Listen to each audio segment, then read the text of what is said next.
Okay. Let's go for the book, shall we?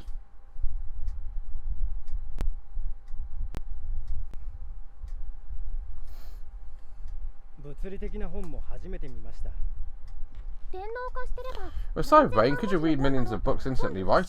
I envy that. Actually, it's more like if the author's thoughts and concepts are converted into data and delivered directly to you, making reading and personal interpretation of text exceedingly rare. Really? If that's the case, it's impossible to misinterpret anything. That seems kind of boring. Really? Think of it this way. You might get frustrated or something with a hard book if you try to read it again. You might interpret it differently. I think that's part of experience. There are lots of ways to enjoy a book, and interpreting text personally is one of them, don't you think? That normally seems as inefficient. For a natural human being, reactive efficiency has no emotion. The work you create is terribly unclear, vague, and its true meaning is not easy to grasp.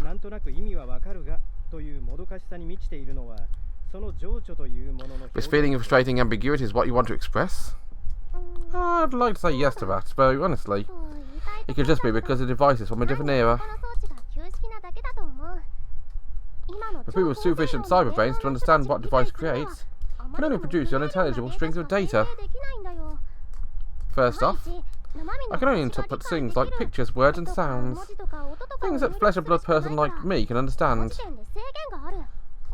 The fate of a logic circuit outputs only as accurate as the data its user inputs. Since humanity moved into cyberspace before this old machine could be upgraded, it's the only way it can communicate with the residents of a cyberbrain world. Hence, it becomes one of those old-fashioned love letters. An old-fashioned love letter? Like, no matter how many words I use, I can never fully express my feelings for you. How cute.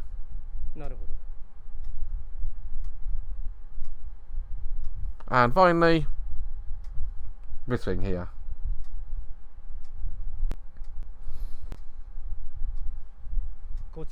What is it, device? This? It's this sort of thing.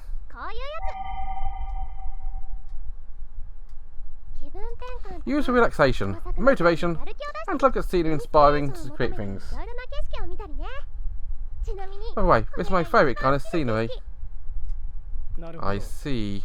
It's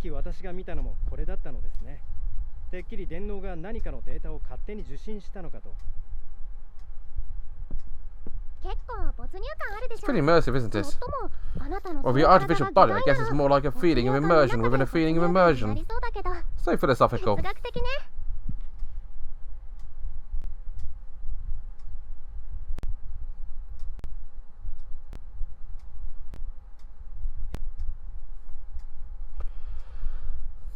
In fact, I feel my kind of work it produces as a kind of appeal in that sense. Artificial intelligence creates data in a brute force kind of way. In other words, arranging random words into specific formulas to replicate popular tales. But to make data creative efficient, it's become kind of directional. Hence, although round robin, it's not truly random.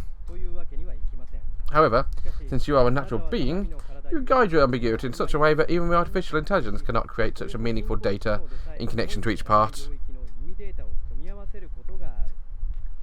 Oh, are you complimenting my work? Of course I am. That's why I wanted to commission you to make something.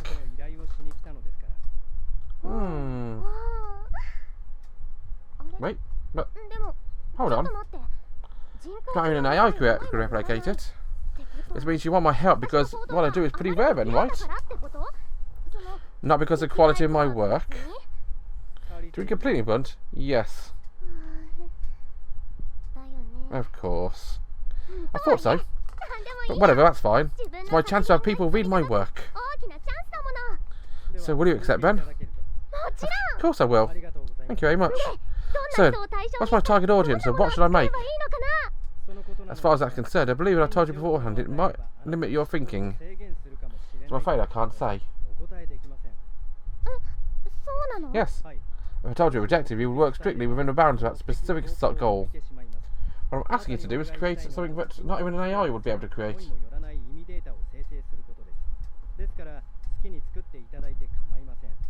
If work is well received, we will be happy to provide you with some more.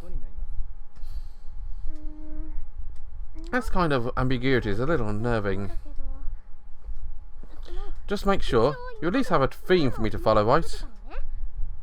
Like amazement of looking out at the scenery, or happiness of eating a good meal, or something like that. I see, that's what sensory data you created feels like somehow nostalgic. Nostalgic? In cyberspace, looking out at the scenery or eating a good meal does not stimulate amazement or happiness. Is that really a human way to live?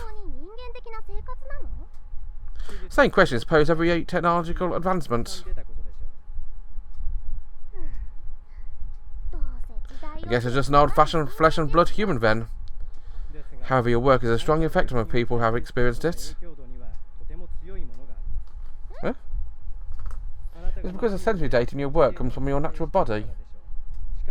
Furthermore, it seems it stimulates desire to understand that frustrating ambiguity of yours. That said, truth is your works are not particularly popular in cyberspace. The amazement of looking at scenery or happiness of eating a good meal is not sufficiently intense. Your work seems to forcibly amplify otherwise trifling feelings. And I think that's the reason why people are not drawn to it. In cyberspace especially, people are already overstimulated as it is. But that's all I can do. There aren't many things that I can inspire without that kind of amazement. Is that so? From observing you, it seems like you experienced big emotional shifts. Huh? Are you saying I'm emotionally unstable? That's not what I meant. Well, it has been a while since I last met a person, so I'm just a little excited. What? Can you blame me? City's no place for biological humans to be living. But almost no interference, it allows someone. On top of that, information in cyberspace flies by too quickly for me to handle. And all of the other flesh and blood humans just seem to be insane anti-civilization activists. You're currently expressing anger, are you not? You're right. Ah, Rowan, help me out. With what? How to express those human emotions more strongly. When I'm dealing with artificial intelligence, I can't help but think of them as just machines. I can't take it seriously, but behind that cybernetic body, you're a real man, aren't you? Why'd you have me do? For emotions, we've got happiness, anger, sadness, humour. Alright then, make me happy, I suppose.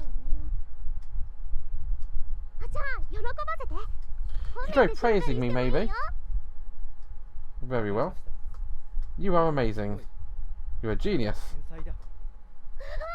I know you're doing it deliberately, but still, it's making me happy more, please. Your works are the greatest. A treasure of humanity.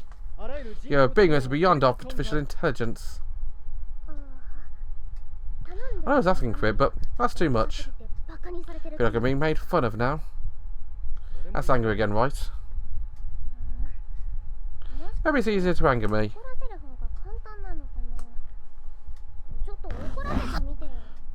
Alright, forgive me, but you're a fool. An idiot.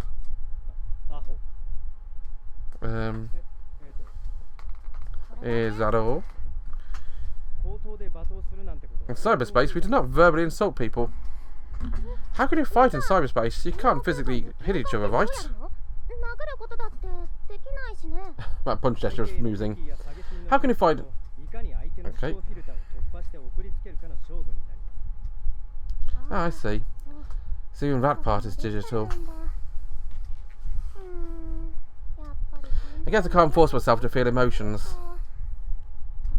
What should I do then?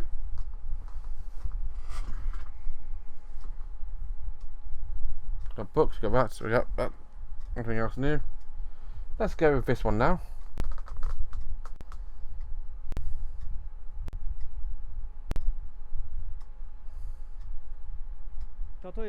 Well, for instance, if I broke something of yours, I'd probably be rather sad and mad.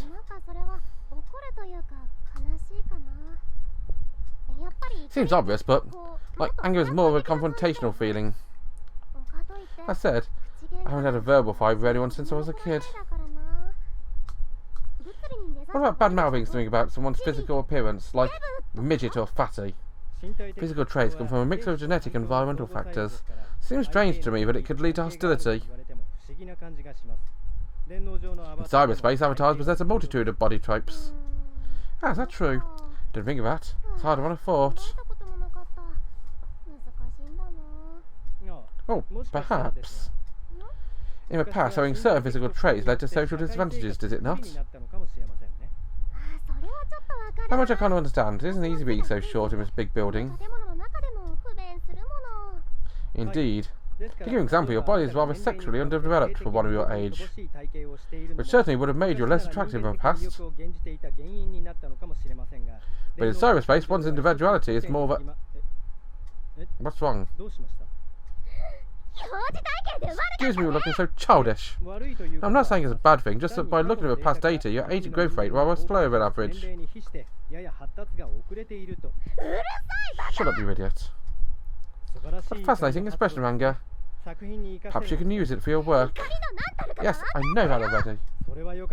That's fantastic. So just to confirm, you'll be accepting the job?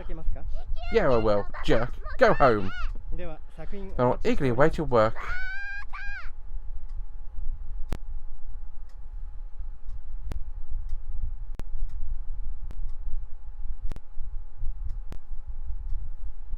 Okay.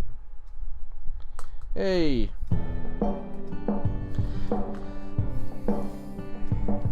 And that was episode 1 of what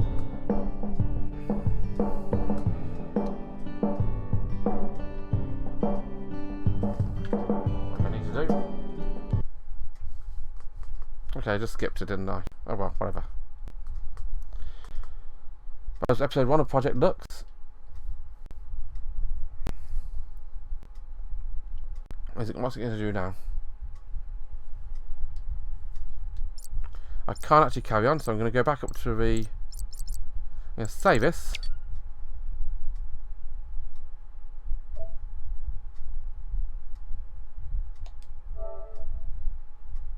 There we are. I'm going to go back up to the top, because I cannot actually play any more of this, sadly. I would love to be able to play more Project LUX from these fantastic people at Spicy Tales, but I can't. But yeah then guys, thank you very much for watching. I'll be back next time with another visual novel type show series, I think. Got a few on my mind which I want to play. No idea which one I will. Apologies about how the audio has been. I've no idea how the audio has been, to be honest, but... Yep. So how do you enjoy that? Would you be willing for more VR, or is it a little bit more difficult to watch? Let me know. And thanks for watching, have a wonderful day, and bye-bye.